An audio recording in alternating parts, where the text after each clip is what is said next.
Hello बच्चों, let's read this question. Question says these questions contain statement 1 assertion and statement second reason. So statement 1 is here A option is correct when statement 1 is true, statement second is true, and statement second is a correct explanation for statement 1.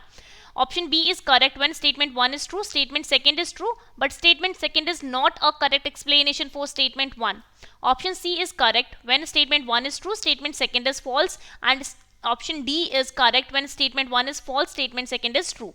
So statement 1 is carbon oxygen bonds are of equal length in acetate ion, and the second is because statement second, bond length decreases with the multiplicity of bond between two atoms. So here we will see the explanation of these two statements.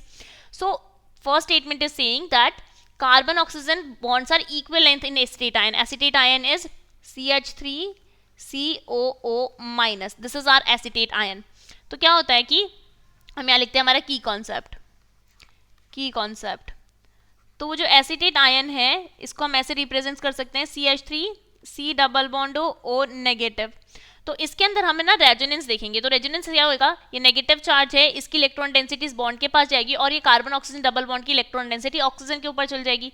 तो जो next resonating structure बनेगी हमारी, वो बनेगी CH3 here CO negative double bond O.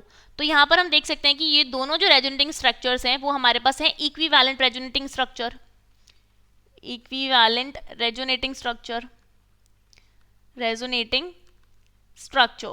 तो अब ये equivalent resonating structure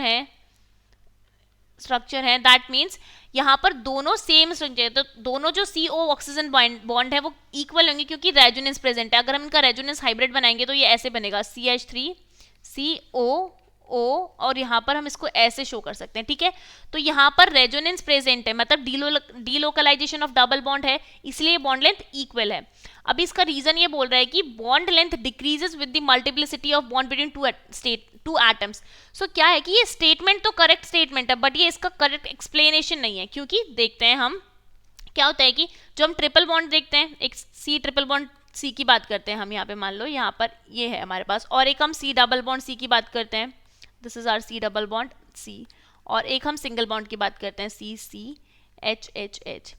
तो जो यहाँ पर जो C ट्रिपल बॉन्ड C है उसकी बॉन्ड लेंथ सबसे कम होती है क्योंकि यहाँ पर एक बॉन्ड मल्टीप्लाई हो चुका है, और यहाँ पर ये जो परसेंटेज एस करेक्टर है वो यहाँ पर 50% है, यहाँ पर 33% है और यहाँ पर 25% है, और percentage S character directly proportional होता है इलेक्ट्रोनेगेटिविटी के.